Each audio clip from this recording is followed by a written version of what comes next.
Ito po ba yung video na pinag-uusapan po natin na Pebbles? Yes po, Mr. Chair. At yan din ang video na pinadala sa iyo ni Maharlika noong July 22? Yes po, Mr. Chair. Ito rin po ba ang tinaguriang pulburon video? Yes po, Mr. Chair. Pwede po bang ipaliwanag nyo sa akin? Ano po bang sinasabi o nakikita dito sa video na ito?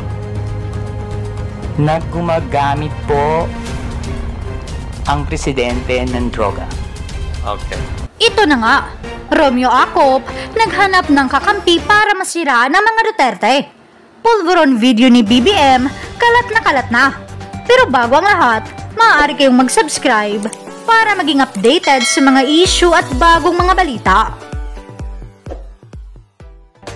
Napakadesperado na nga ng mga buwaya sa Quadcom at naghanap pa ito ng taong sisira sa pangalan ng mga Duterte. Witness umano ng Quadcom, mas lalong binulabog ang pagiging bangag ni BBM. Narito ang buong detalye.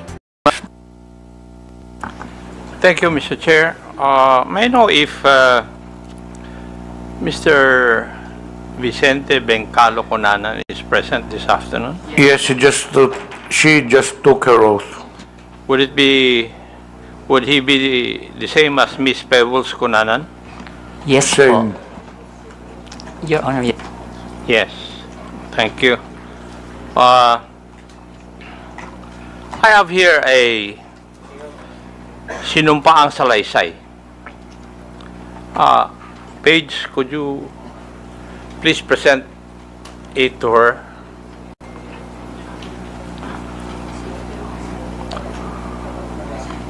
Would that be your affidavit?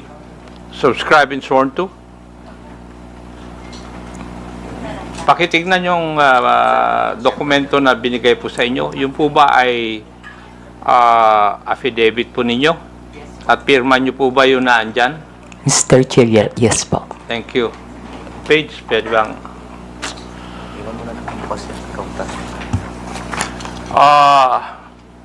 Would you mind if I just call you Pebbles in this hearing? Mr. Chair, thank you po. Okay. Hate ko po yung Vicente. Okay. Thank you. Pebbles. Pebbles, tong sinumpaang salaysay mo ba is ginawa mo ba ito ng kusang loob at wala pong pumilit po sa inyo na gawin at pirmahan ito? Yes po, Mr. Chair. Thank you. May I proceed, Mr. Chair? Ikaw po ay isang vlogger, Pebbles. Tama po ba? Yes po, Mr. Chair. At ito po ba ay full-time mong ginagawa o part-time lang? Part-time? Minsan po kasi hindi po ako nag-vlog for a month. So it's not your main source of income? Yes po, kasi hindi po ako monetize. Okay. Hindi monetize. Pero meron po kayong ibang trabaho? Online seller po, Mr. Chair. Okay, online seller. Pag kayo po ay nag-i-engage sa pagbablog, ano po ang pangalan na ginagamit po ninyo? Pebbles po, Mr. Pebbles. Chair. Kasi nga po, hate ko po yung Vicente. Opo. Halata naman dahil ayaw mong gamitin eh. Ano pong social media platforms ang ginagamit po ninyo? Facebook po. Facebook lang? Meron din po akong ex, pero hindi po ako ganong nagpo-post doon. At ilang taon na po kayong nag-vlog? Since 2014 po, Mr. Chair. 2014, that's about 11 years. Opo. Okay. Thank you. Now, dito po sa affidavit po ninyo, meron po kayong binanggit tungkol sa isang Maisog rally sa Hong Kong noong July 2024. No, Mr. Chair. Yung pong Maisog event sa Hong Kong, that was July 7. July 7. July. Ay, wala naman nakalagay dito yung date eh. Ako lang ang naglagay para malaman ko kung magsasabi ka ng totoo o hindi eh. Pwede po bang ipaliwanag po ninyo sa committee ito kung ano po itong maisog rally? Yan po yung normal, Mr. Chair, na ginagawa ng TOPS Coalition, yung may isog event na sa iba't ibang lugar, katulad ng sa New York, sa Vancouver, maski dito po sa Pilipinas, sa Liwasan. Yan po yung may isog rally na sinasabi. At ginagawa ito sa iba't ibang lugar ng Pilipinas at saka ibang bansa. Opo. Thank you. Ikaw ba ay kusang loob na pumunta doon sa mga maisog rally na yan? O sa mga lugar na ito? Kapag ini-invite po ako, Mr. Chair, nagpupunta po ako. Pero pag hindi po ako invited, hindi po ako pumupunta. Pag ini-invite ka, Opo. may sumasagot po ba sa iyong pamasahe? Meron po. Meron. Pati yung accommodations po ninyo? Yung pamasahe lang po, pero yung accommodations, kapag isang beses pa lang po kasi ako nakapunta ng abroad na maisog rally. Saan po yun? Sa Hong Kong. Sa Hong Kong. Okay. Doon po, yung friend ko po yung nag-sponsor sa akin ng airfare and hotel. At pwede ko po bang malaman? Masabi po ninyo dito sa committee ito kung saan ka nag-stay at saka ilang araw ka na natili doon sa Hong Kong?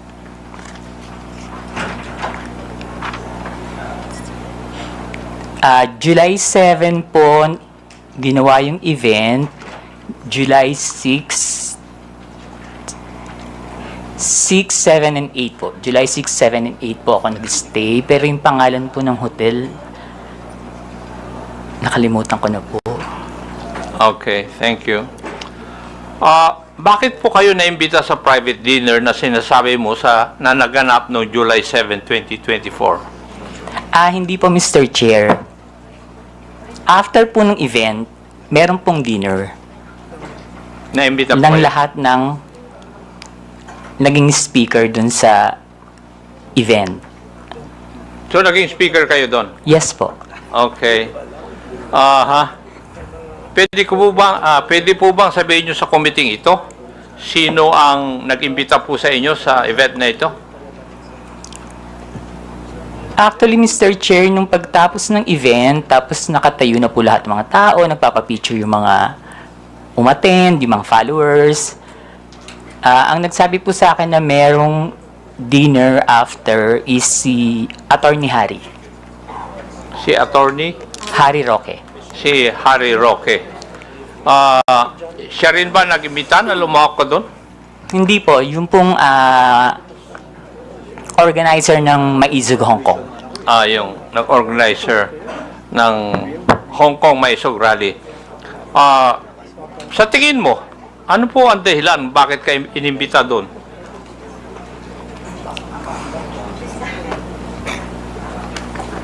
Kapareho rin po nung mga ginagawang rally dito sa Pilipinas, na sabihin lahat ng ginagawa ng gobyerno na hindi namin gusto kasi that time kalaban po ako ng gobyerno. Liwanagin po natin yon. Kalaban ka ng gobyerno? Ano Opo. po ang ibig sabihin po ninyo sa ano po? kalaban ka ng gobyerno? Mr. Chair, Kayo po ba ay critic ng gobyerno? Yes po, kritiko yun. po ako. Kasi Opo, malawak po kritiko yung po ako. sinasabi po nyo na kalaban ka ng gobyerno. sorry, kritiko po ako ng gobyerno. Kritiko ka ng gobyerno. Okay. Meron akong meron pong binabanggit sa iyong affidavit na pagkatapos ng nangyaring maisog rally sa Hong Kong, ikaw ay naimbita na dumalo sa isang pribadong dinner kasama ng mga iba pro-Duterte vloggers at personalities. Meron akong ipapakitang litratong ito sa screen. Pakisagot lang pakisabi lang kung ito po ang sinasabi po ninyong dinner na nangyari. Yes po, Mr. Chair. Comsec, please flash the photo on the screen.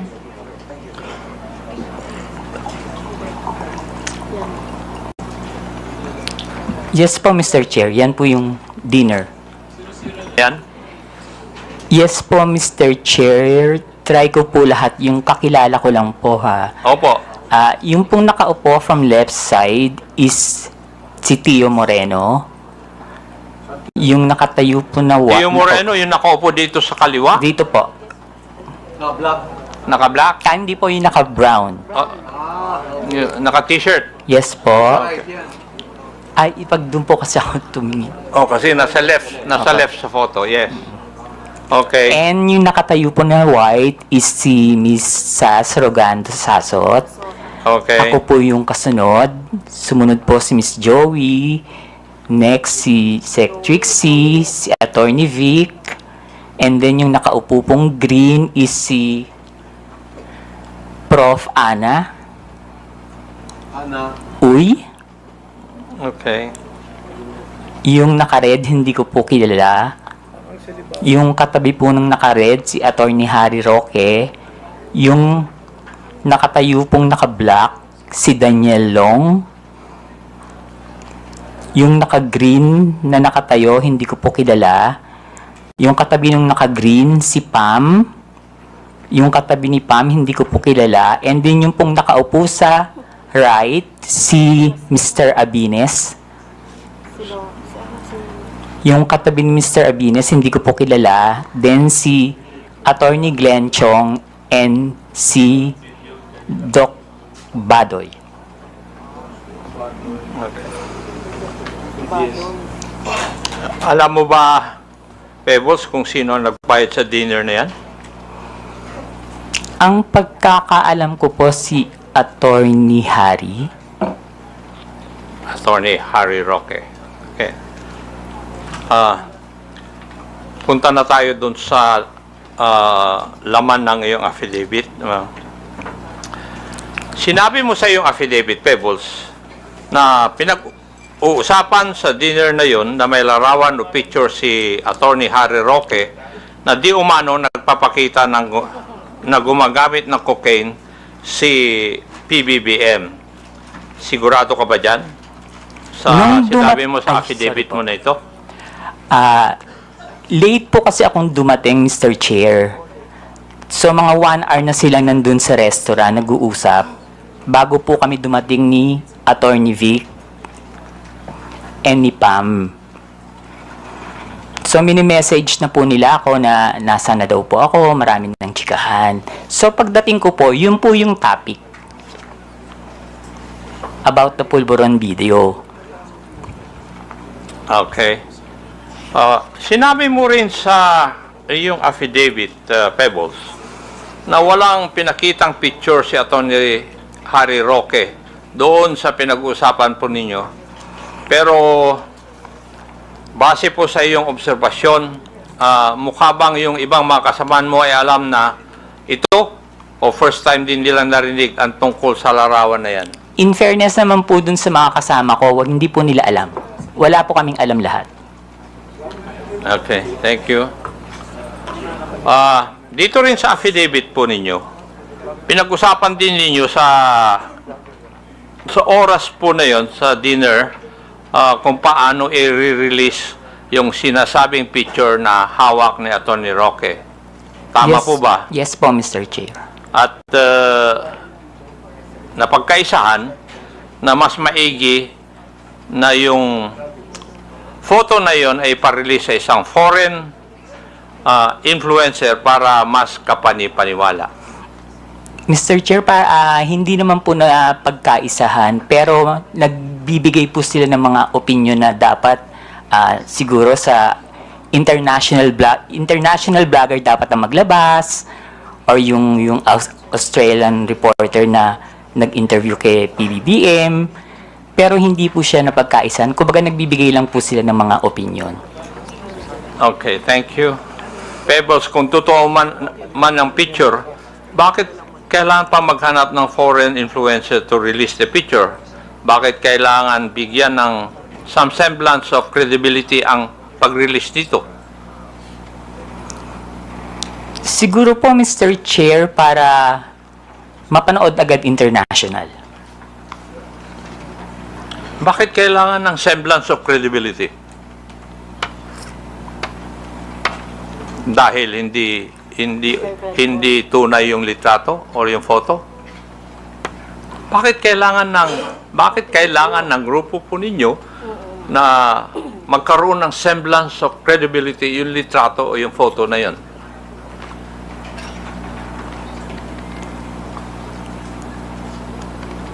Hindi ko po... Kasi that time po, Mr. Chair, nakikinig lang po ako. Hindi po ako nagbibigay ng opinion na ilabas ng international vlogger. Nakikinig lang po ako sa kanila. Wala po akong binigay na opinion na, ay, oo, sige, ilabas mo. Dapat ilabas yan ni ganito. Dapat ilabas yan ni ganyan. Hindi po ba, Pebbles, having in this business for 11 years, kung kailangan bigyan ng credibility isang bagay, yun ay dahil yung isang bagay na yun ay alanganin. Yung bang pwedeng hindi totoo? Yes po, Mr. Dahil Chair. kung totoo yun, hindi nyo na kailangan na bigyan ng credence o credibility. Yes po, Mr. Chair. Yes, thank you. Sa iyong obserbasyon, Pebbles, sino ang nangunguna sa diskusyon nung oras po na yun? Mr. Chair, si Attorney Harry Roque po. Si Attorney Harry Roque. Now, pwede ko bang tatanungin, Pebbles, at that time na ikaw ay nag-vlog, ng panahon na yon, ikaw ba ay DGS? Hindi po, Mr. Chair. Ano po kayo? Pro-Philippines. Pro-Philippines. Wala po akong pinapanigan. Wala kayo pinapanigan. Hindi po ako BBM vlogger that time, hindi rin po ako DDS. Pero sa mga vlog ninyo, sumusuporta po kayo sa mga Duterte. Hindi po, Mr. Chair. Hindi. Okay. Dito rin sa iyong affidavit, Pebbles, may binanggit din ni Attorney Roque na sinabi niya na kaya niyang magpabagsak ng gobyerno. Tama rin po ba ang pagkabasa ko dito sa affidavit po ninyo? Yes po, Mr. Chair. Ang exactly sinabi niya dyan is nagkamali sila, magaling akong magbagsak ng gobyerno. Aha. Oh. Sa tingin mo, kaya po ba niya talaga? Mr. Chair, hindi po, kasi nagtatago po siya ngayon eh. Tama. Meron.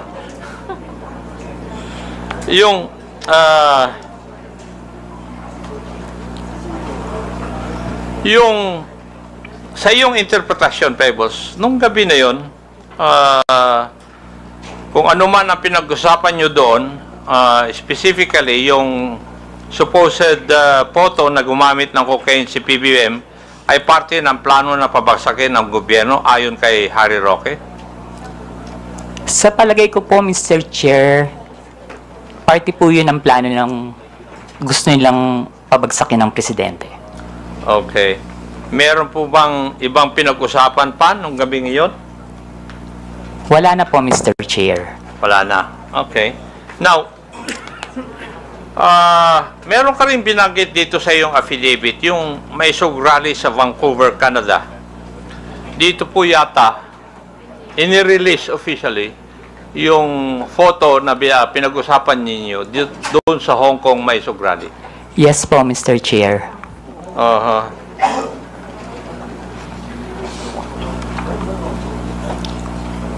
Comsec, paki-plus po ang video clip na nagpapakita ng pag-release ng Pulveron video sa rally sa Vancouver.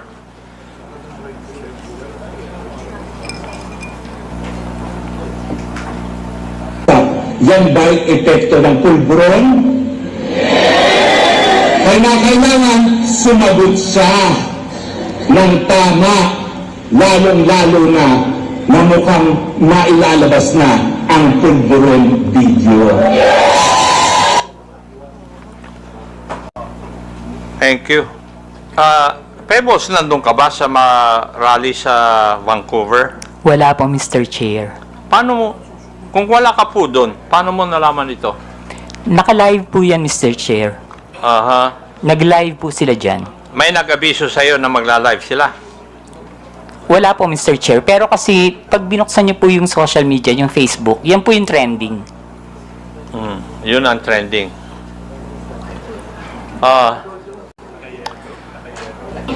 Pebbles, mapapansin sa isang video na si Atty. Roque mismo ang nasa entablado at nangunguna sa rally. Tama. Yes po, Mr. Chair. Siya rin ang nagbibigay ng pahayag sa harap ng mga tao, kaya masasabi ba natin na aktibo siyang bahagi ng event na ito? Yes po, Mr. Chair. So, malinaw na si Atty. Roque ang isa sa mga pangunahing personalidad sa rally kung saan inilabas ang pulburon video. Yes po, Mr. Chair. At base sa video, siya mismo ang nasa sentro ng kaganapan. Tama rin. Yes po, Mr. Chair. Ngayon, ayon din dito sa iyong sinupang salaysay, isa sa mga dumalo sa Vancouver Maisog Rally ay si Maharlika. Yes po, Mr. Chair. Pwede po bang sabihin mo kung sino itong si Maharlika? Si Maharlika po yung isang vlogger niya taga-US. Taga-US. Ayon din dito sa iyong salaysay, parang alam na ni Maharlika ang nilalaman ng video bago pa ito may sa publiko.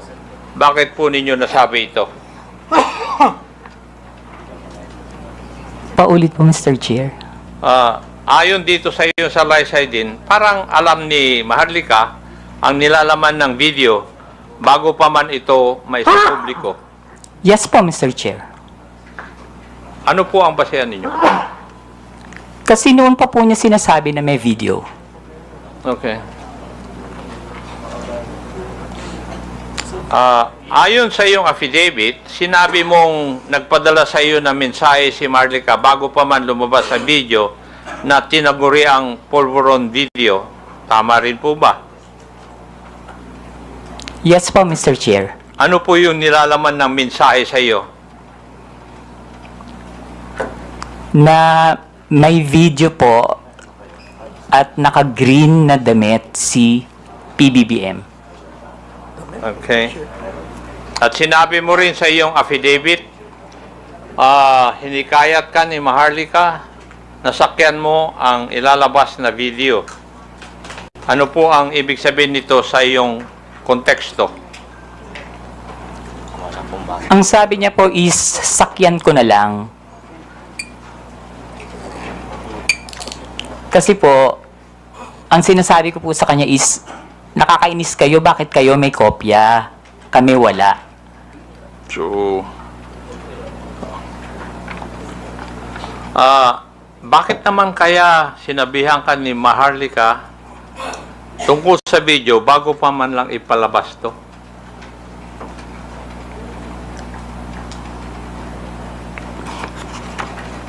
Hindi ko po alam, Mr. Chair. Kasi po, sa totoo lang po, Mr. Chair, si Maharlika, kaibigan ko po yan, pero kahit kaibigan ko siya at meron siya mga issues, hindi po siya nagsasabi sa akin kung sino yung mga puting ahas niya. At hindi rin naman po ako nagtatanong. Okay. Hindi na po ako magtatanong doon. May ipapakita akong video. Paki-plus po yung video na sinubmit ni Pebbles bilang Annex B ng kanyang affidavit. COMSEC. Ito po ba yung video na pinag-uusapan po natin na Pebbles? Yes po, Mr. Chair. At yan din ang video na pinadala sa iyo ni Maharlika noong July 22. Yes po, Mr. Chair. Ito rin po ba ang tinaguri ang pulburon video? Yes po, Mr. Chair. Pwede po bang ipaliwanag nyo sa akin? Ano po bang sinasabi o nakikita dito sa video na ito? Naggumagamit po ang presidente ng droga. Okay. Meron din dito sa iyong affidavit. Binanggit mo yung isang raw version at yung enhanced version. Pakipaliwanag po sa amin. Ano po ang ibig sabihin nito sa iyong affidavit? Yung raw version po kasi, kapag tiningnan nyo, hindi nyo siya masasabi na kahit na hindi po siya talaga, hindi nyo rin po talaga masasabi na si PBBM. So, in-enhance po nila yung video para mas maging maliwanag at mas makita. Okay. Ang ibig nyo bang sabihin, na-edit yung video? Yes po, Sa Mr. Chair. enhanced version? Maski po yung raw video, hindi po ako naniniwala na si PBBM yan. Ano po yung inyong basehan? Kasi po, Mr. Chairman, kanay. Pwede pakiulit yung sinabi mo kanina, Miss Kunanan? alin po, Mr. Chair? Yung indisi ano yun? Sino yun? Sa raw at saka enhanced version? Hindi po si PBBM yan. Indisi. PBBM, hindi po yan yung presidente. Thank you, Mr. Chairman. Ano po yung basehan po ninyo, Pebbles? Kasi po, Mr. Chair, hindi naman po talaga yun yung mukha ni PBBM. Noon ko po pa kasi siya kilala. And kung yung edad niya that time, kung titingnan po mabuti yung nasa video, kung 30 plus pa lang siya or 40, parang wala pa po yatang cellphone nun. Okay.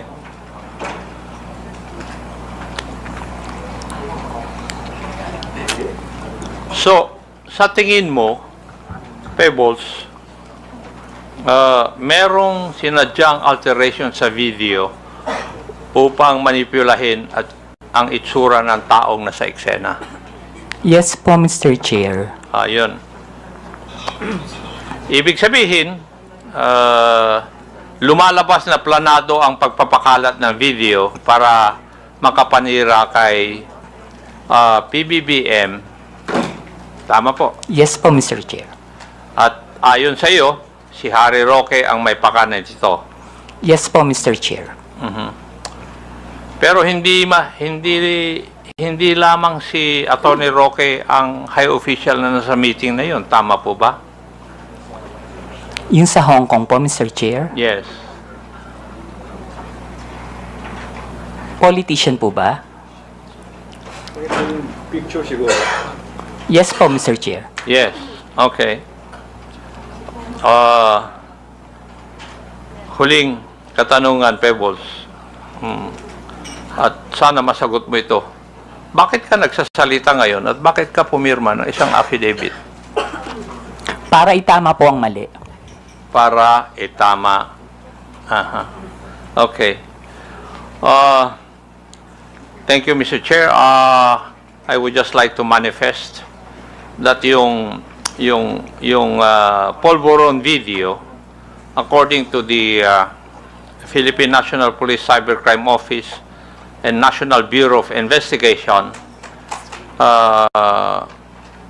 which have conducted a video spectral analysis, and these officers concluded that the tragic nuts and anti-tragus or parts of the ear of the man in the video did not match those of the PBBM. And there were also independent fact-checking organizations which conducted verification, conducting deepfake analysis insofar as the video is concerned, and all confirmed na hindi po si PBBM na sa video. Thank you at maraming salamat, Mr. Chair. Thank you, Pebbles.